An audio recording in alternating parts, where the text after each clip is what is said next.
Alright everybody, welcome back to Shadowrun Dragonfall. This is David from Babylon Sector. We're going to start heading into the second mission. So when we left off, we had just entered the Cruise Bazaar, and we're speaking to Paul Amsel. He's the team's fixer, and basically, for anybody who doesn't know, a fixer would be an intermediary between a Shadowrunner and a Mr. Johnson, who offers jobs. So this is our fixer. Decent guy, sort of a leader in the community. So we're just trying to talk about, what's going on, what happened with Monica dying in the manor. Iger, again, continues to be angry. She's saying that this is Maverick's fault, that if she was put in charge, she wouldn't have let this happen. Over time, obviously she'll get a little less cranky, but for now she's pretty pissed. We're telling Amsel that we were confronted by a heavily armed orc, in that Monica's last words were Firewing in German, which is a dragon. It's a dragon that went on a 4-month rampage through Germany and burned tens of thousands of people alive, before she was ultimately gunned down in the atomic wastes by a guy named Valklair, who is a national hero in Germany. He's considered the Dragon Slayer. So basically, if this dragon is back, we need to figure out why. Because this dragon was supposedly dead.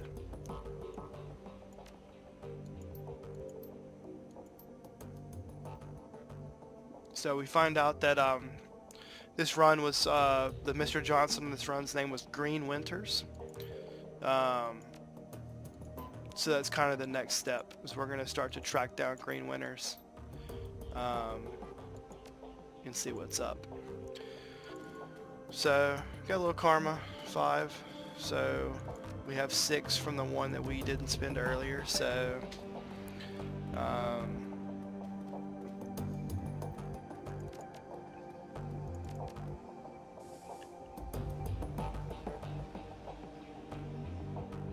yeah, we'll spend it on pistols.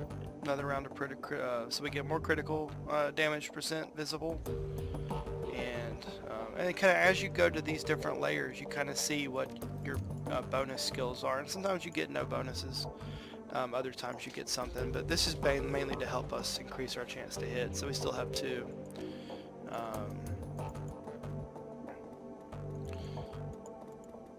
So for right now, we need to go meet with a guy who has some information on Winters, but before that, we have to get the dog out of our way. So we'll give the dog a treat, and of course, as many of you may know, you give a dog a treat and they'll love you forever. And later on in the story, the dog can join our party. He's decent. We'll use him in one fight where he sort of automatically joins, but we won't use him typically. So here is the city, the Cruise Bazaar. It's got a couple of different street vendors. This guy right here, Gunari Medback, is the weapons vendor. And so we can kind of take a look and see what our weapons are. A Machete Security 500, pretty crappy little gun, so let's see if he's got anything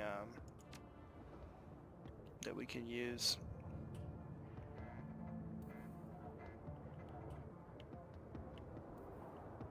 And you can see my range combat skill isn't quite where it needs to be. So we'll continue to use that. In order to use the smart link, we will need to get a data jack, so that might be what I go ahead and do first. Is visit the cyber clinic that's going to be able to give us medical supplies and cyberware. So since we are a caster, we have to be careful about installing too much cyberware. Now, I'm not going to be casting a ton of spells, but I am going to be casting some buffs as the game goes along, and those buffs tend to last several rounds.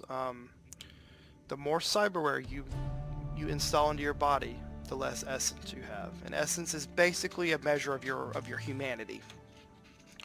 So if you start to replace all your limbs, eyes, you know, modifying your body and brain, you're going to start to basically be less human. The less human you get, the less attuned you are with magic. So we have to ride a kind of a fine line between having the cyberware that's going to help us be combat proficient and not make us totally inept in magic. So my goal is to not get any less than 4 essence, which means we have 2 essence worth of stuff that we can buy.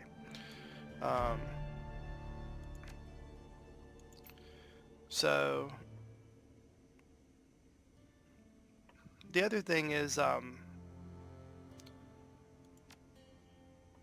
this character, this playthrough is not going to be about choosing dialogue paths to make the job easier. We're going to go into every place and just basically start turning things into a meat grinder. This is going to be super combat heavy. We're not going to sneak. We're not going to talk our way out of things. We're just going to go into every situation guns a-blazing. So that's sort of the mentality I'm taking here.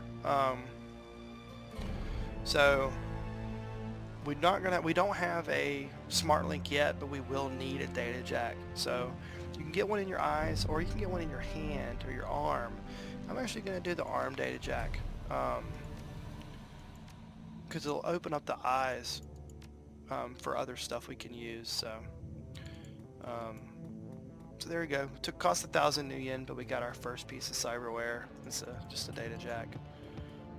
Theoretically, we could, grab a cyber deck, but I'm not going to invest any points in decking just because that's not what this character is intended to do. Down here, there's also a magic shop, which we can buy some of the chi casting spells at, but for right now, we're not going to worry too much about that. And here is the guy we have to talk to about Green Winters and where he could be. This guy is kind of like a German Turk who runs a coffee shop. So we're going to ask him some information. So he's telling us that we have to just do a really kind of basic quest for him where we check the data tabs throughout the city. So we'll go ahead and do that real quick. I guess he's going to request a favor from us before he'll do anything for us. So here's our first data tab. This is a really simple thing here.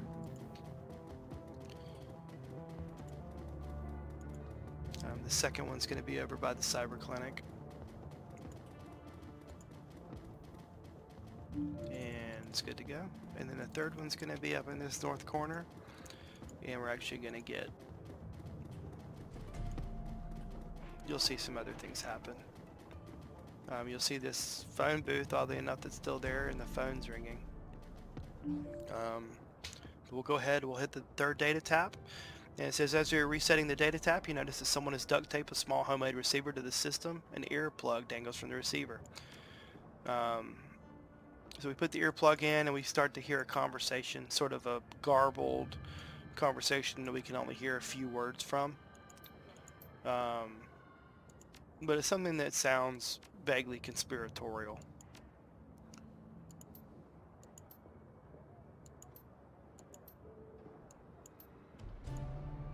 Talks about a council.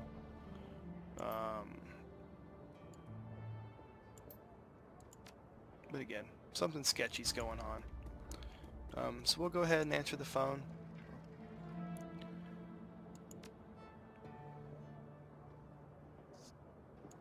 We're going to listen to what they have to say.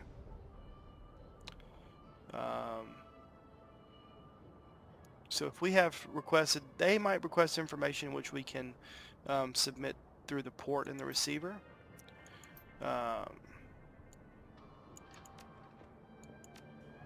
That's it.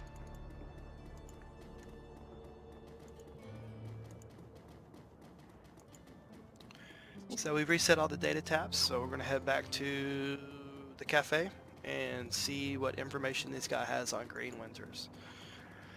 And again, I'm skipping through a lot of the dialogue. I would definitely recommend taking your time when you play through this and really enjoying the dialogue. It's pretty well written. But again, I mean, this is a pretty long playthrough, and I'm trying not to just sit here and read thousands of lines of dialogue, because it's not really what I want to do.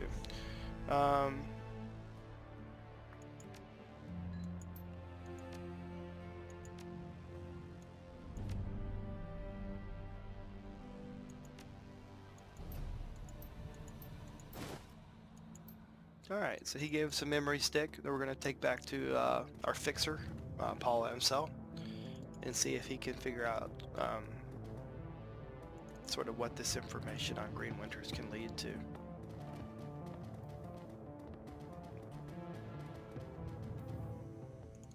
And so obviously, like a lot of Shadowrun stuff and a lot of cyberpunk stuff in general, this is essentially a detective story. And we're going to go from lead to lead until we kind of uncover what the big situation is.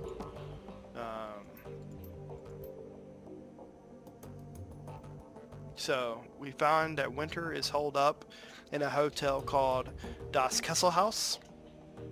And it's sort of a converted factory turned nightclub and hotel. So Paul has put me in charge officially, and of course Iger is pretty angry about it. But Dietrich and Glory sort of come to my defense and saying that I'm the one who saved the team from going down completely.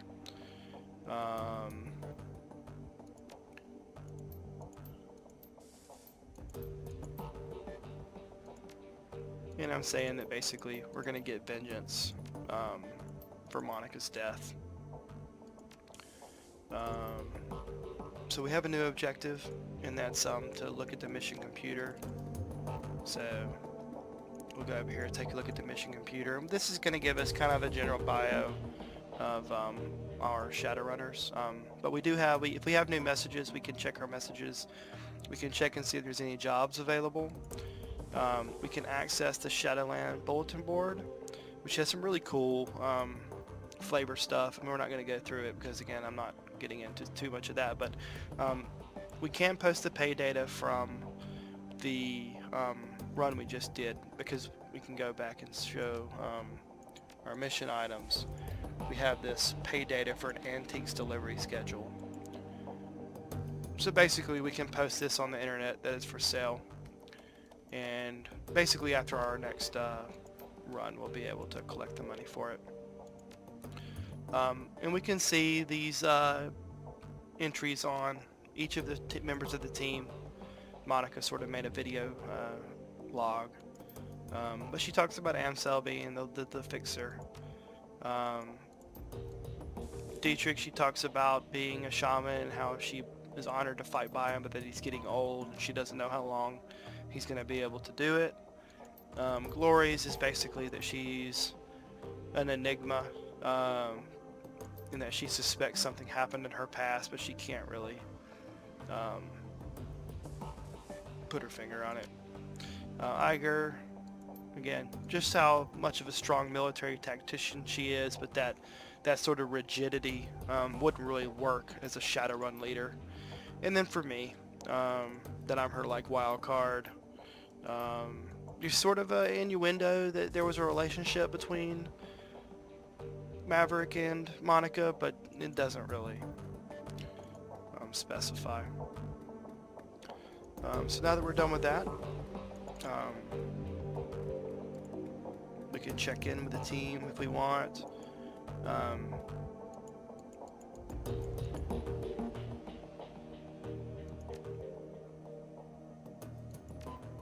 You know, Iger's going to be pretty standoffish for a while.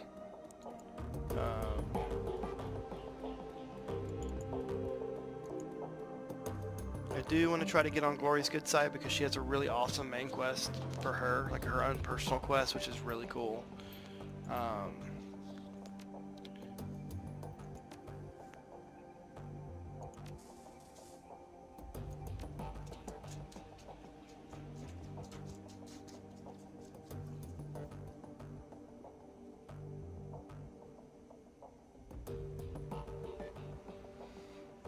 Yeah, and we kind of talk about how she seems to be a bit guarded. Um,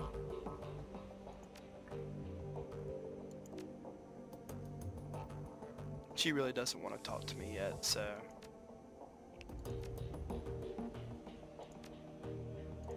And as it goes along, and as I sort of gain her trust, she's going to be a little more willing to talk to me and tell me sort of what's wrong with her. But basically, she's a part of the team, but she's not emotionally engaged with the team. She's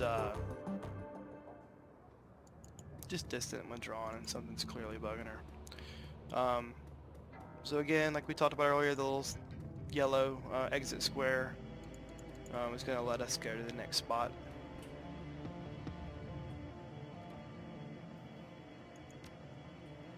And we're going to go to the Das Kessel house and see what's going on here. Now keep in mind, like I talked about before, I'm not really going to try to do a lot of stealth or a lot of fast talk. This is just going to be, I'm going to take the attack them option any day of the week. So like, kind of like in Shadowrun before, where in the old game, where we chose not to do this, where walking away was always the best option. In this game, I'm just going to go in guns a-blazing and really, turn things into what's considered a wet work, is what it's called in Shadowrun parlance, and that's basically a run that's excessively violent and where there's no attempt to sort of conceal what you're trying to do. So this is the troll bouncer. We're heading through. He's letting us in. One thing we can do is, let's see. So there's an optional quest here, but we're going to fail it because we're going to just shoot the place up. But I guess we do need to figure out who to talk to, so... there's some kind of drug dealer and an addict, and he's sort of telling her she's got to do some things she doesn't want to do to get her fix. I don't really care.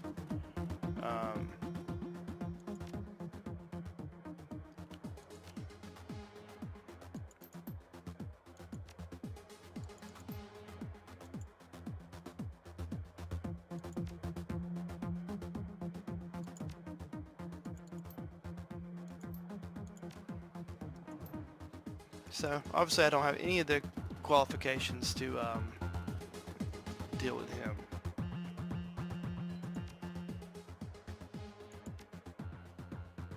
Okay, so this guy's telling me to talk to Frank. I don't really care about his conversation with him and Silk.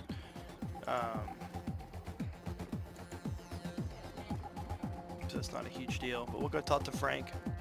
And basically what's happening here is that they're saying, all these people are sort of saying that there's no way I can get a room upstairs, which is where I'm trying to go because Green Winters has a room upstairs. So we'll talk to Frank.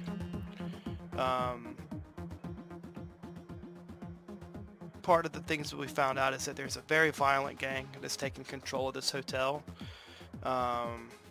So we can choose, I'm looking for a guy who calls himself Green Winters. We'll probably get the run around.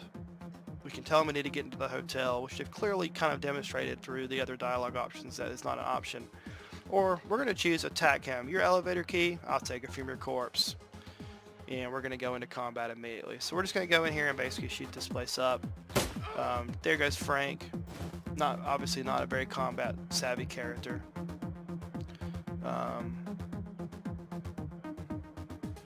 So if we look, we got a couple of baddies here under some light cover.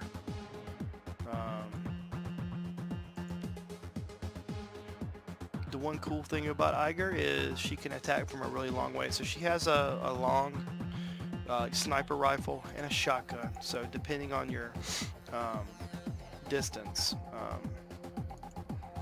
But we'll go ahead and attack this guy with a sniper rifle.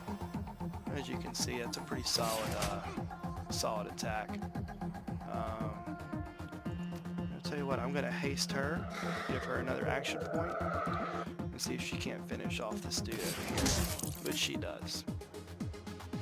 And again, she's a really solid character. It's just that She doesn't have a lot of synergy for the character that I'm using, and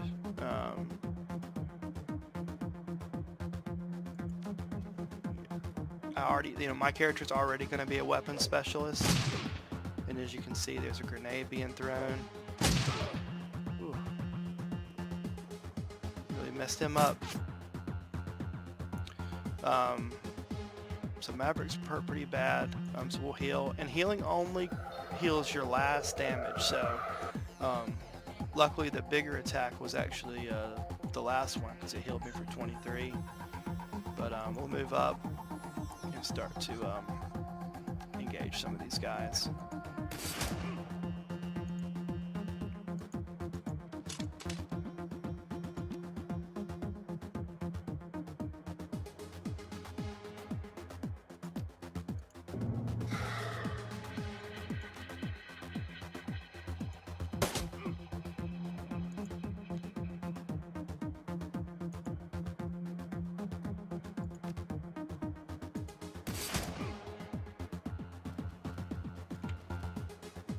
We got a troll with a taser incoming. And clearly these guys have a lot of grenades.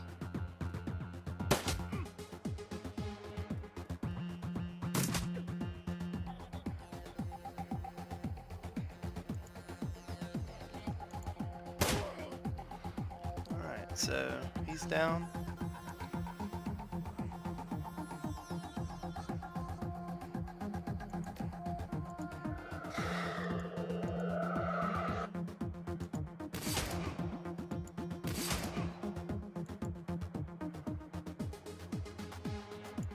And I would much rather use Dietrich to buff than to attack, especially since he's just using those crappy little knives right now. Those knives are no good. They're really ineffective.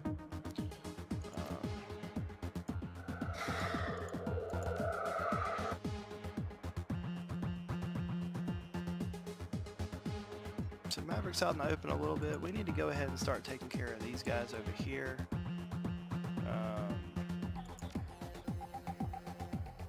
So she's got a grenade, so we'll go ahead and toss the grenade, see what happens. And we killed a civilian.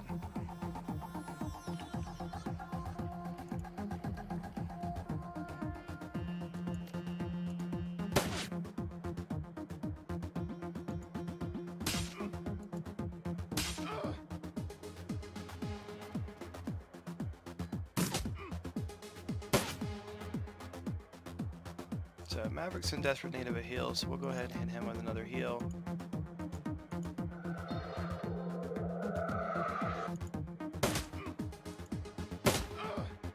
And we'll try to finish this troll off, which we do.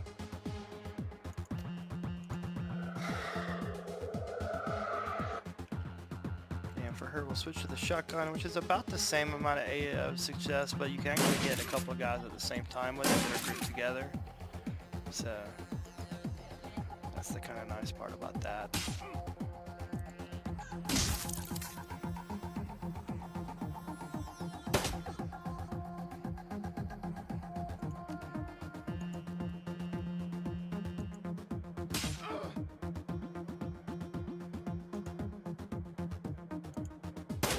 Alright, so we got the key off Frank's body. All these gangers are done. So we'll start to take the elevator up.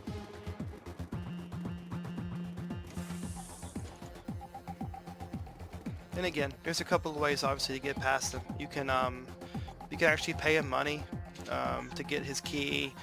There's an optional dialogue with the drug addict and the bartender, but really for this group we're just going to go in and take what we need by force. Interesting thing about this is this just reminds me of one of those first quests from the original Fallout game. Even the layout of this place is very, very similar. So we have the terminal here. There's a safe here, so we can try to access the safe. So because we're not a decker, we can't really do that. We could input a password, but we don't know it. And actually, I do know this password. It's odd because there's no context clues to get that password, but we'll get this the legitimate way in a little bit. So we'll come back when we have somebody who can just break into the system. Found 200 new yen in the drawer there, and that is actually the drug addict's room. There's a quest where we can return her stuff, but we're not doing that, so we're just gonna actually take her stuff for ourselves.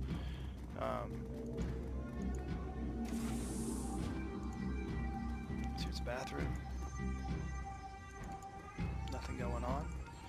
Crumbling wall. So anytime we have these things, we can kind of see how we can interact. So with our strength check, we can actually maybe break down this wall, and we do.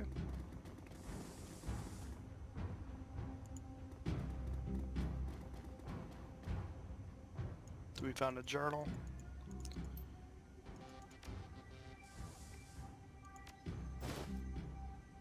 Okay, so what we got is a door code for the floor 3 bathroom. So we can get into the 3rd floor bathroom, which I guess is locked with that code. So, and whenever you're in a facility like this, you'll find things with door codes. You'll find key fobs, all kinds of stuff like that.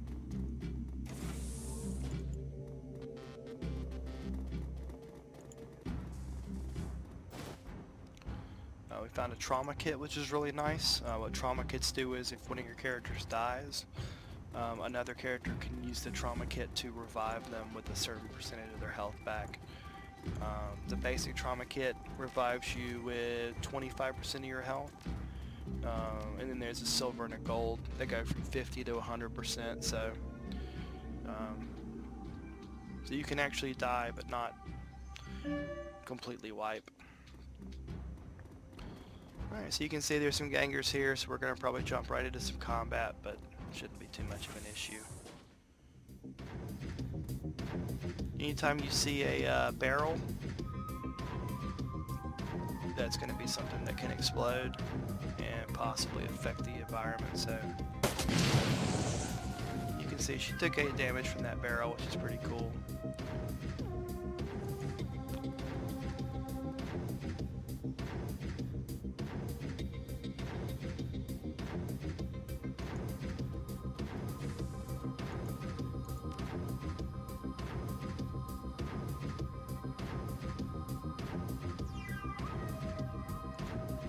We'll go ahead and just attack this goon. Nice hit there.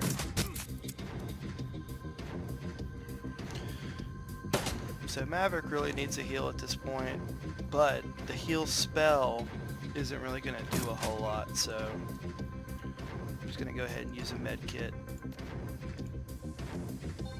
Although that didn't really do too much either, unfortunately.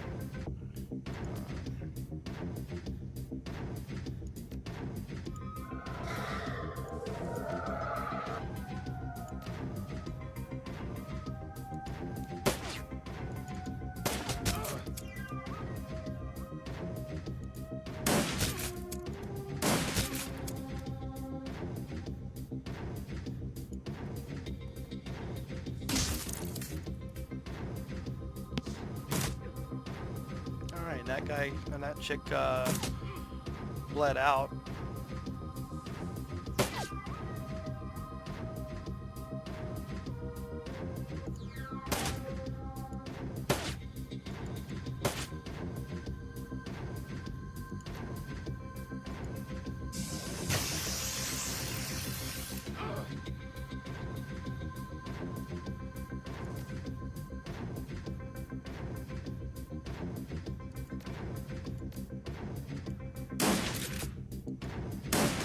Alright, so the boss is dead. This guy's seriously injured and stunned, so we'll go after the one that's still active. I really messed him up. Maverick will finish him off. And we can even take Dietrich up and throw a rare throwing knife and end that dude pretty easily. So not bad. So here we have a computer terminal. We'll check that out. So we can search guest register by name. So we know that guy's name is Green Winters. It says currently staying in floor 4, room 405, so we can read the notes. And now we have the code to his room. So the code's 1989.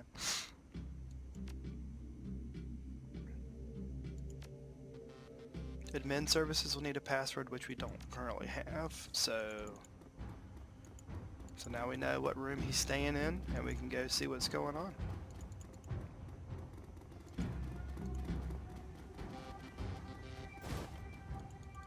And now we have a maintenance key fob. So if we find a maintenance door, we can figure out what the heck's going on. And so basically we'll just take this floor by floor until we find everything we need. So we'll go to the 3rd floor now.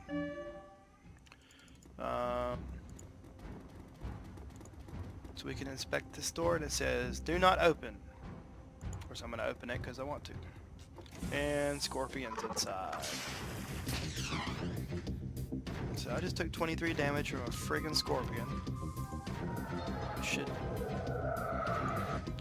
Which doesn't heal because of the poison damage.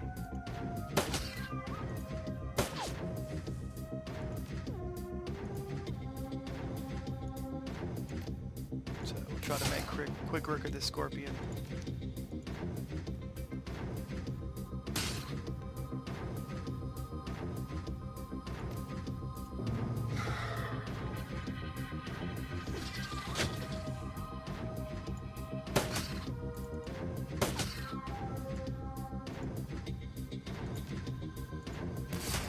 Alright, scorpion's dead.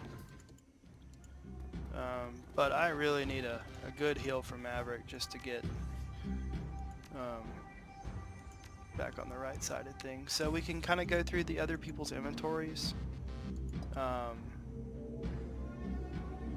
Glory is actually a really good medkit, sort of trauma spec, so you can see that helps tremendously.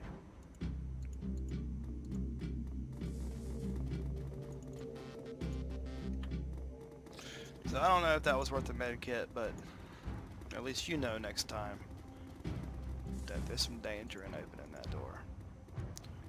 So for the bathroom, we know that there is a bathroom code, so it's 2478.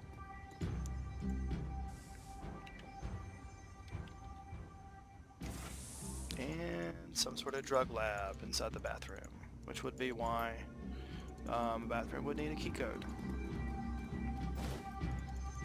So we got some jazz, which is a certain type of drug. We can look at it and see. Quickness +2 and AP +1 for 5 rounds. That's pretty good.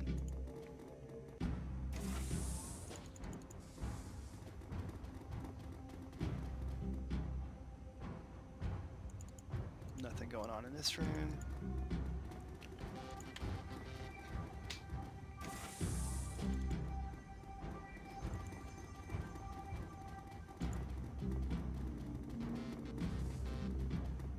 Okay, so this is a destroyed floor, so as you can kind of expect, maybe might be something we can jump down through.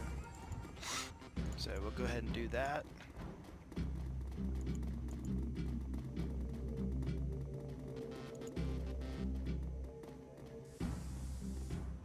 So we can smash the boards and jump down, and we're going to end up in those other rooms that were adjacent to the one we just fought with the ganger. So there's a dude kind of cowering here. There's a dead body on the ground.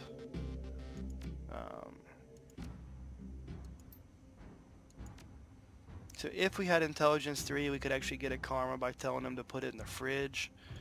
We just kind of give him our condolences. He gave us a room 401 code.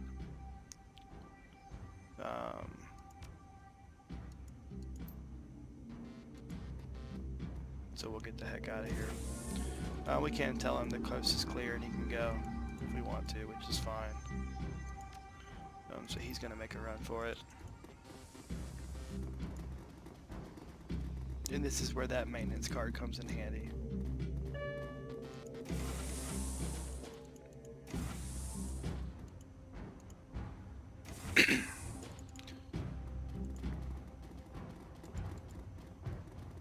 we're off to the 4th floor. Now we can look and see what we have, but we have a floor 405 code and a room 401 code, so we're going to be able to access 2 of those rooms right off the bat.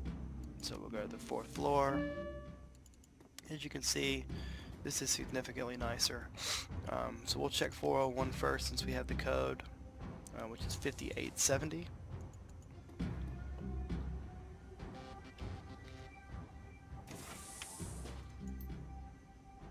And we're at some sort of really sketchy sort of cyber clinic here.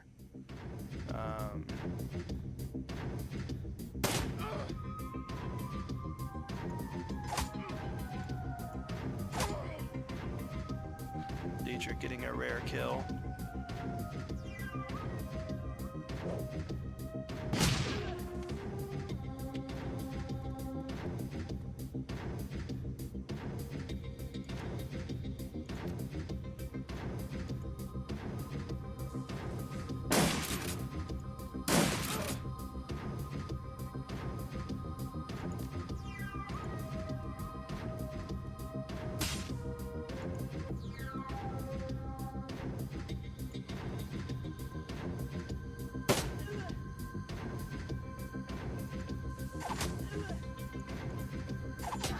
Alright, Dietrich got 2 knife kills in that fight. That's pretty awesome. So, as you can see, there's a sort of human chop shop situation set up. We did get a nice med kit. And a schematic for an auto injector for Hyper. So that's going to be something we can give to the cyber doc. And he can maybe come up with some sort of bioware or cyberware to install on our body.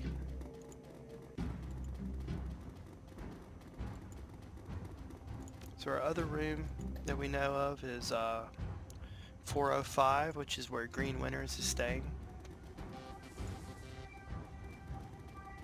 Now we can check out the bathroom here if we'd like.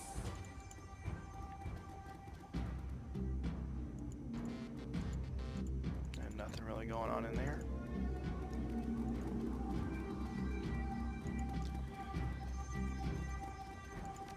And the 405 code is 1989.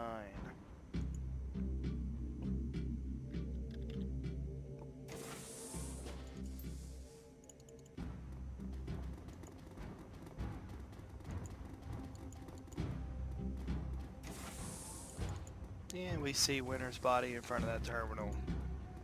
Completely smoked. So we kind of see he's in a similar situation that Monica was in after she jacked in. So obviously this guy sends us on the Shadowrun that kills Monica, and then he winds up dead in the same way. So we're definitely kind of suspecting that something really bad is going on now. So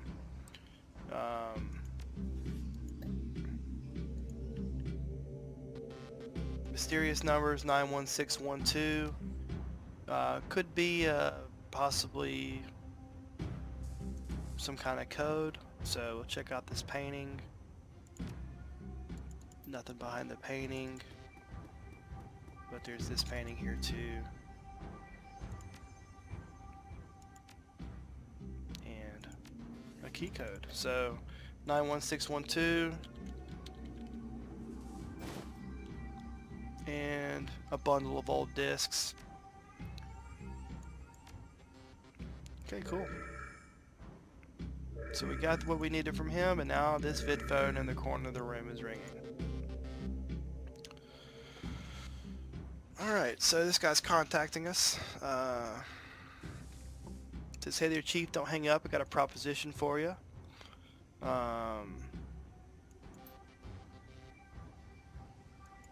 He's letting us know about a secure vault at the top of the hotel. And this guy's a Decker. So he's asking us to go to the vault at the top, so we're gonna figure out what's going on up there. So he's asking us to meet in room 505, so that's what we're gonna do. This guy is actually gonna join our team, which is pretty cool. We never checked out this room. We got something here. Frag grenade, nice. So grenades are nice when, you know, enemies are grouped up and maybe Dietrich doesn't have any more action points. Somebody can chunk a grenade and maybe try to knock one of these out. So use motion is for us to come over.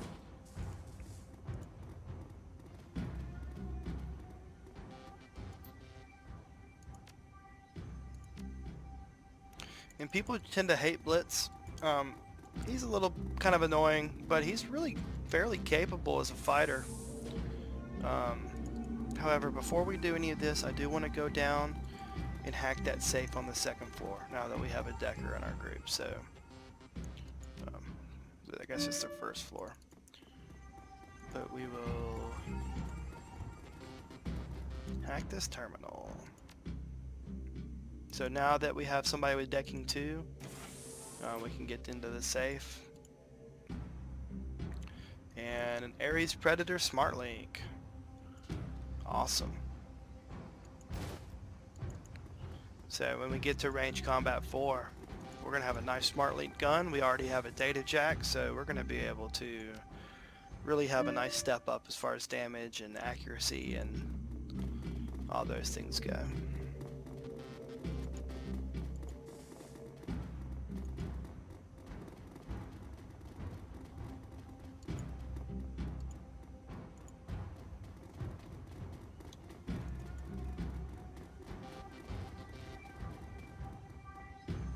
So nothing really obvious going on in this room.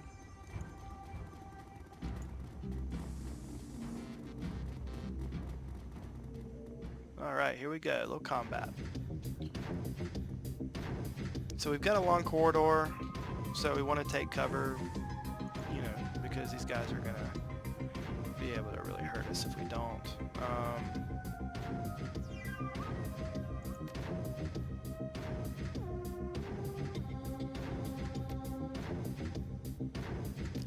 So I'm actually going to haste Tiger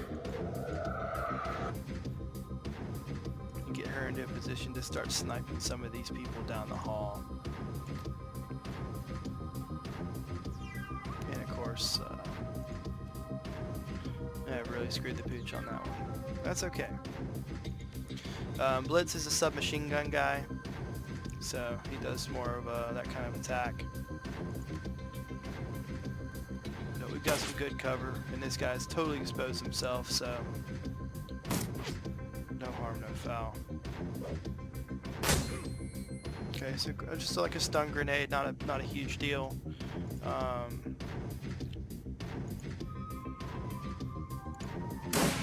We'll go ahead and attack this guy, send it out in the open. Go ahead and knock him out, and then we'll flush with Glory. That'll let Maverick come in and start taking out the trash.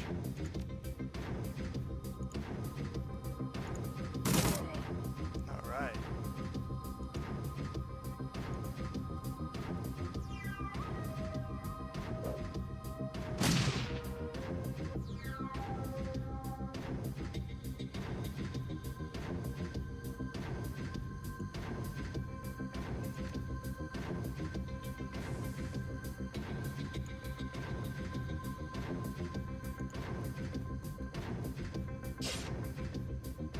A rare miss from Glory.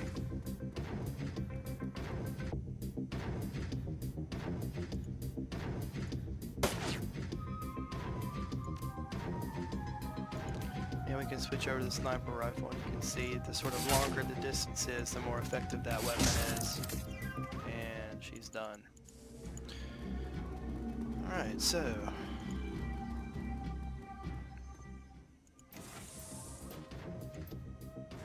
we've opened the vault, and there's some sort of auto turret and a drone.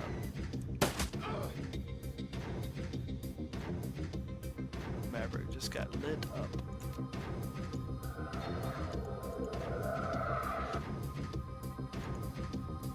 So we'll take the heavy cover. This drone shouldn't be too hard to pick off, assuming I can hit it.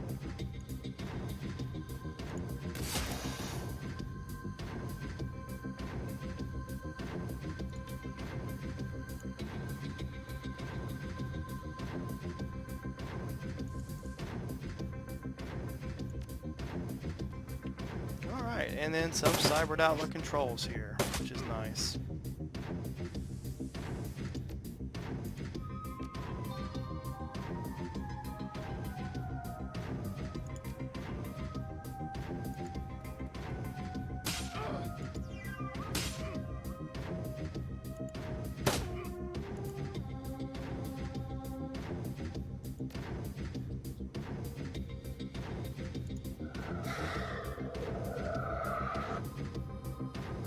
Oh, and that was an accident. But now Dietrich is hasted a little bit. We'll use her to go ahead and take this turret out.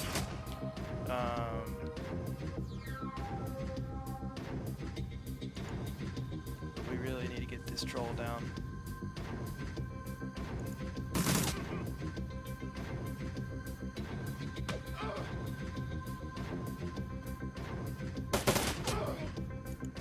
So, we got Maverick. We're kind of taking a beating right now.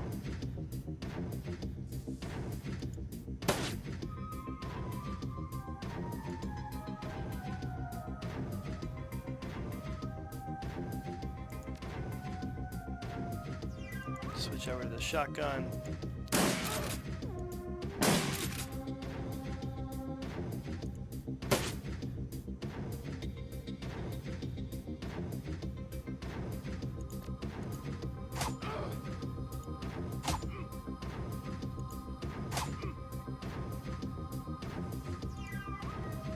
Alright, so we should be able to get him down. Of course I say that and Glory misses. Wow, 2 misses from Glory. Alright, but Blitz will finish him off. Maverick's down again, which I feel like at this point we need to get him out of here. So if we lose Maverick, game over.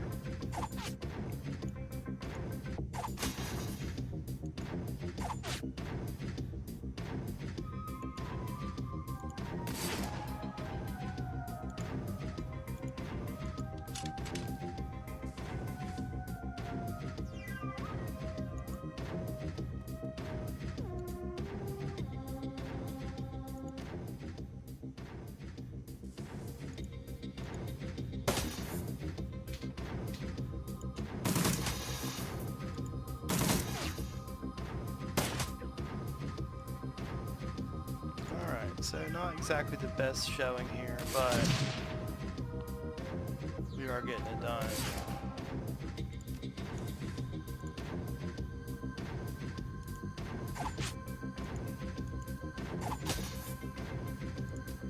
But as you can see, this trauma kits really come in handy. Alright, so that's out of the way. I guess we could have summoned a spirit. Didn't even think about that, which is unfortunate because that would have saved us that extra trauma kit. But we're in the vault now. So we're going to loot the vault. We got Bliss, which is a drug.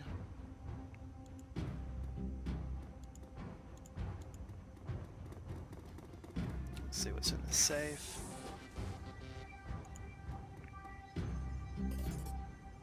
$1,420 new yen. Nitro, which is another drug.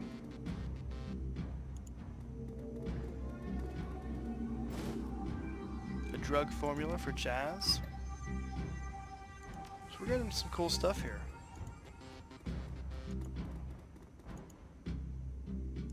And a broken drone.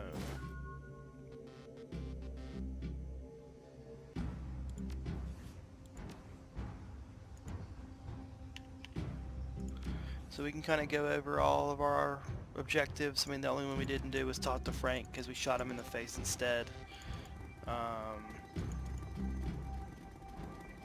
So I think we can safely get out of here.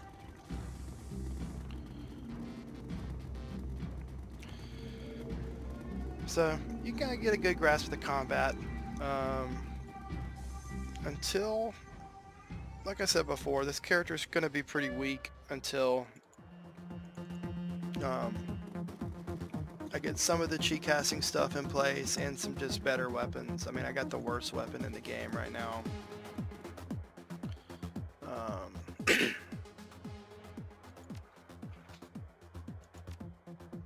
Alright, so Blitz has joined the team as a decker, which is really awesome because we have nobody with that capability since Monica died. But anyway, this was the second level of Shadowrun Dragonfall. This is David from Babylon Sector. Uh, hit me with a like, hit me with a follow. Let me know what you think, and we'll see you next time.